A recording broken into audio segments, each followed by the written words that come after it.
Vou passar a palavra para o Rafael e depois, então, para a Mariana. 2 minutos. Bom, rapidamente, primeiro a história do clamor popular. Eu falei clamor popular estatisticamente relevante. Eu já espero que o dia que ela tiver 1 milhão de likes, nós vamos discutir para valer. Vamos chegar lá, Rafael. 500 mil já dá para conversar, mas tem que ir. O problema é que amanhã tem mais um cadastrado lá no site. Mais um. Quem sabe um dia a gente... mas eu acho que... Não, primeiro ponto. Segundo ponto é sobre as crianças.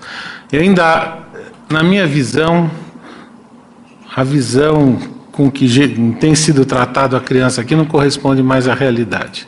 As crianças não são tão ingênuas quanto está pensando. Eu acabei de ler no avião um artigo que saiu agora, e é um pouco a história do Davi contra Golias. Todo mundo sabe que quem ganhou foi o Davi, né? Não foi o Golias. Os anunciantes globais estão muito preocupados com o aumento da esperteza das crianças. Em função da internet e de outros, elas estão muito mais cruéis com as marcas do que os pais foram. Então, a previsão não é de que vai facilitar. A previsão é de que, com o aumento do volume de comunicação e a capacidade delas interagirem entre elas e com os pais, tanto que já se criou um conceito aqui de uma fusão, fusion family. Você não trata mais as crianças como crianças, você trata como amigos. O processo de discussão de consumo nas sociedades mais avançadas, o Brasil não vai demorar muito para chegar lá, principalmente na classe onde tem dinheiro, é que a influência das crianças aumenta e aumenta contra as marcas, não aumenta a favor das marcas. Eles estão com medo, o famoso Golias que vocês falam, estão com medo do Davi.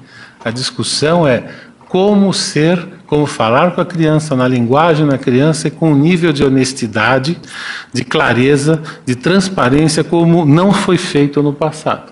Porque a certeza é muito clara das pessoas que dirigem as principais organizações anunciantes do mundo de produtos de consumo. O futuro vai ser muito mais difícil para eles do que foi o passado. E um grande agente de transformação serão as crianças. A criança com 5, 6 anos já tem uma consciência do que, enquanto consumidor, dos seus direitos, do que as marcas representam, da posição das marcas, estão detectando já entre crianças de 10 a 12 anos, já preocupações de saber se a empresa que anuncia aquela marca tem um posicionamento environmental, ou seja, em função de sustentabilidade ambiental, positivo. Na rede social das crianças já começa, essa marca é legal, mas essa empresa não é boa não, porque eu vi alguma coisa assim. Isso já começa a ser monitorado. É um caso ali, um caso ali, mas é uma coisa altamente preocupante. Quando que a gente imaginava que as crianças tiveram isso? Então, eu acho que a gente está tratando uma criança que está deixando de existir. Eu acho que a gente tem que estar preparado para o futuro e não para o passado. Então, eu acho que essa discussão não vai ser fácil. A Alana sempre propõe diálogo. Não dá para dialogar. A posição de vocês é radicalmente contrária. Vocês defendem um projeto de lei que, como a Antonique lembrou, não existe no mundo. É uma coisa, é uma violência. Você não vai poder fazer um comercial de Natal com criança. Vai ter que fazer um comercial de Natal só de adultos. Então, não vai ter comercial de Natal. Não vamos parar de vender panetone, parar de vender peru. Quer dizer, são coisas assim que, do ponto de vista prático, não vão acontecer. Então, é muito difícil ter diálogo assim. Nós achamos que vai ser difícil. Se não vai acontecer porque você está preocupado. Desculpa. O que foi? Se não vai acontecer, por que você está preocupado? Com o quê? Porque você está falando que é uma sociedade que a questão dessa proibição ela não vai acontecer porque a criança precisa se ver na publicidade. Se ela não vai se ver, então qual que é a preocupação da mídia, então, de não vender? Não entendi. A nossa preocupação de debater, primeiro, é não fugir do debate. Eu acho que a gente está aqui para mostrar. Segundo, porque a gente acha que a proposição é totalmente anacrônica, é totalmente sem sentido. Então, não é um dia. Mais uma vez eu falo, por que não? Por que não procurar como é que foi o caminho da União Europeia? Por exemplo, como você mesmo falou que o pledge não é. O pledge, a OMS aceita o pledge. A OMS aceita como é que chama, o monitoramento do plédio. O Federal Trade Commission nos Estados Unidos publicou um relatório sobre a evolução disso.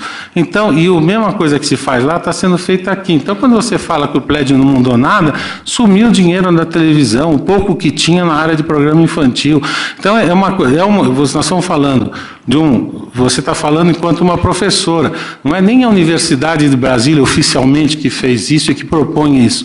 E você está fazendo uma afirmação que desmente uma afirmação reconhecida formalmente pelo OMS, reconhecida formalmente pelo Federal Trade Commission. Então é isso que não. É essa falta de diálogo, porque você diz não funciona, por que funcionou? Tá bom.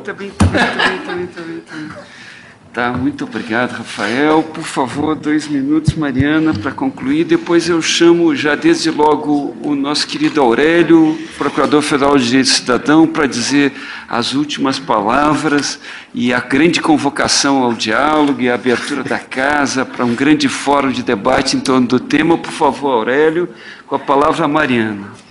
Tentar ser o mais breve possível. Eu queria dizer para estudantes de publicidade que eu sou utópica e acredito que outra publicidade é possível.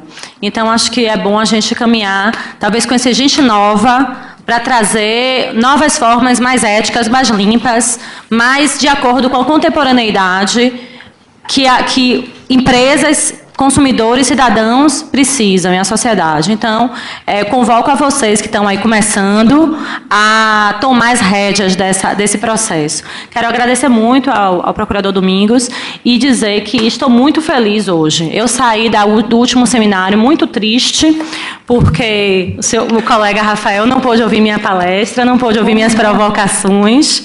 Eu estava lá. No final, não. Você fez mais ainda? Fiz. Está pensando que eu só falo online? Não. Essas provocações são prenúncio de um diálogo e eu acho que a Aurélio vai concordar comigo e essa casa está aberta para ser o espaço onde essa interlocução possa ir se construindo. Hoje, eu quero fazer minha fala final muito mais no sentido de agregar, de acolher e de fazer o que toda mãe faz, que é dizer que a gente está aberta à negociação. A gente negocia todos os dias, a gente tem capacidade para fazer isso. E eu acho que está na hora da gente abrir mão um pouco das nossas posições para poder entrar nesse campo. Esse campo não é um campo de guerra. É um campo de diálogo, é um campo de construção. Eu acho que se a gente entrar nesse campo, como muitas vezes os publicitários acham que as mães travam guerras com os filhos, eu acho que a gente não vai evoluir. Muitas mães travam guerras com os filhos, mas muitas mães conseguem negociar e conseguir soluções adequadas para a infância.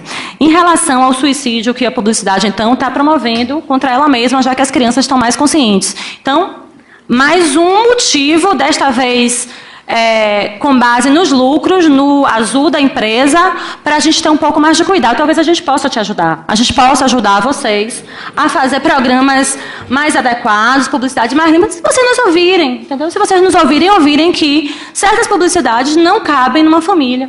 Talvez, se a gente conseguir abrir mão dessas posições para entrar nesse campo de diálogo e não no campo de guerra, a gente consiga evoluir muito. Eu estou muito feliz hoje de estar aqui. Quero agradecer ao Ministério Público. É realmente um ente que, tanto federal quanto o estadual, é um protagonista fundamental em qualquer pactuação. Eu tenho uma oportunidade de conviver semanalmente com o Ministério Público Estadual da Bahia e vejo que é um protagonista fundamental. Eu queria pedir muito, de coração, que vocês entrem nessa mediação, para a gente já formar grupos de trabalho, para já olhar os artigos, ver o que é absurdo para vocês, o que é absurdo para a gente, o que é absurdo para a sociedade civil, porque nem sempre o que a sociedade civil pensa é exatamente o que as famílias pensam. Aliás, dentro do nosso coletivo, que tem 18 administradoras, ninguém tem posição igual. Nós não temos consenso e eu acho que a gente precisa construir esses consensos. E os consensos não precisam ser construídos entre as 18 e nem entre as 7.000, mas entre toda a sociedade brasileira. Eu quero agradecer mais uma vez, pedir desculpas por ter excedido meu tempo e me colocar à disposição para a mim e a todas as outras que estejam aqui a qualquer convite de vocês.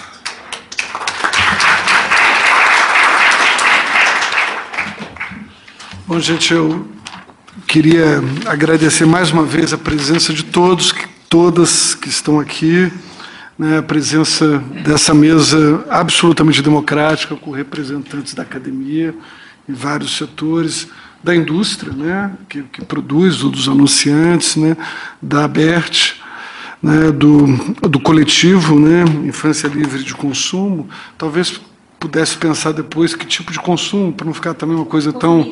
Talvez isso, do consumismo ou do consumo abusivo, né, de alguma coisa para facilitar também esse diálogo. E, ao mesmo tempo, agradecer, né, o Instituto Alana, o IDEC, mães, estudantes, enfim, todo mundo que veio aqui, né, sentar e nessas horas de reflexão a respeito de um projeto de lei.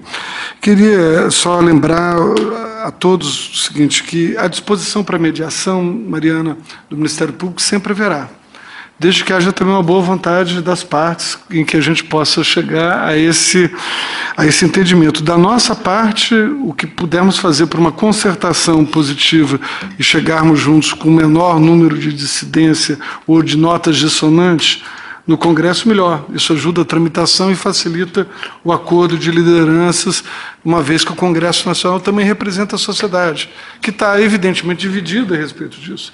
Vai se ter parlamentares a favor de uma determinada tese, outros a favor de outras radicalmente contrárias.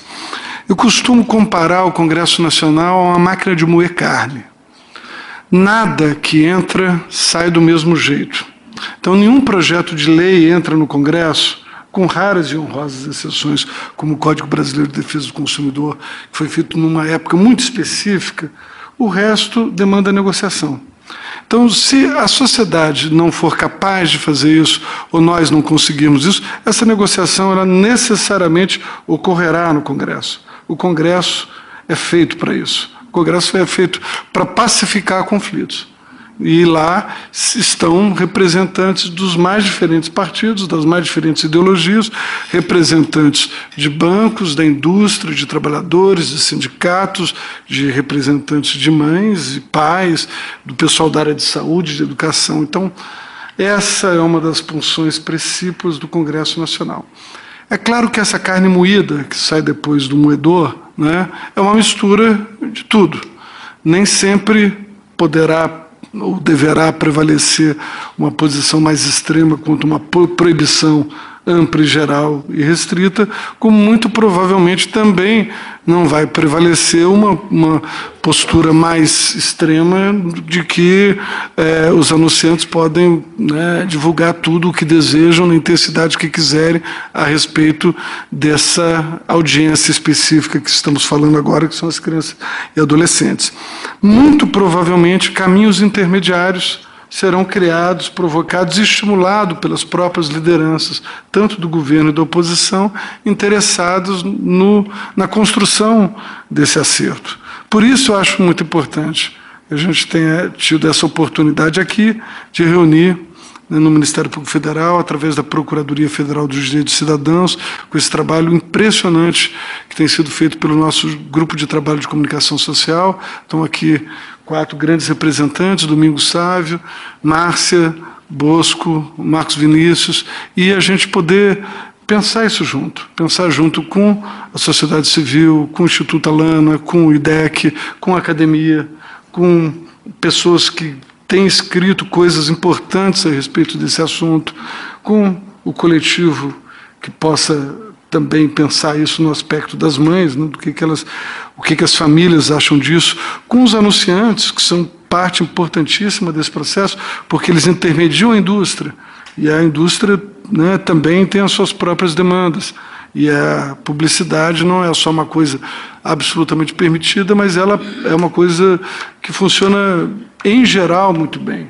Especialmente o CONAR tem tido algum sucesso, não falo aqui na questão das crianças para não gerar mais polêmicas, mas ele tem tido uma preocupação enorme em relação a verificar aquelas propagandas abusivas, e as nossas recomendações do Ministério Público Federal ao CONAR em relação àquelas propagandas flagrantemente abusivas em relação aos adultos, para, né, tirar um pouquinho o foco da criança, tem sido acolhida pelo CONAR, naquilo que eles mesmos entendem que, né, passou dos limites.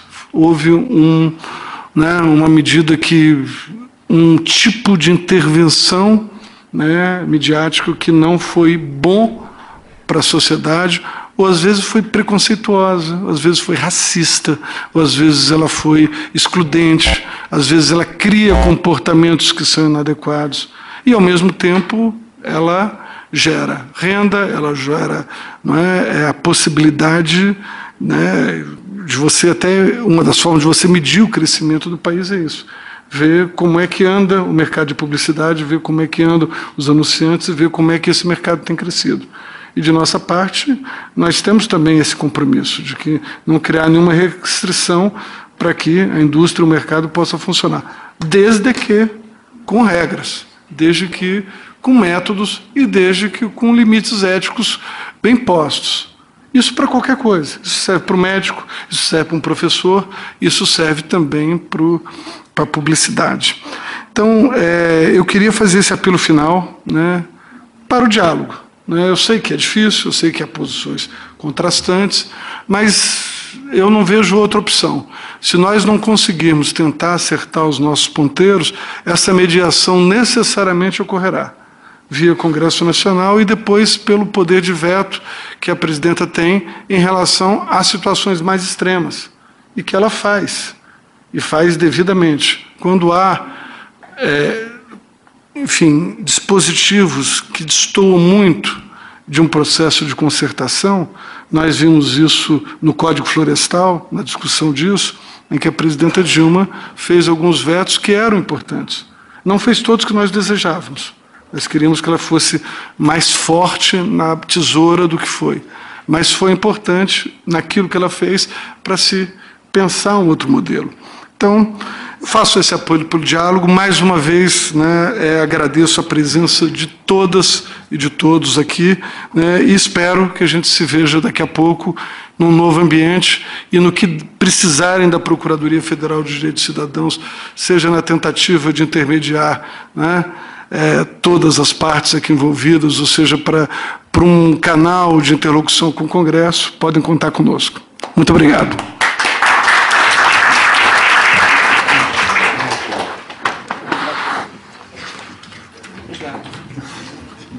Até a próxima, que haverão muitos aí. Rafael. Obrigado. Tentar, você não sai daqui, nem nada, nem literalmente passar.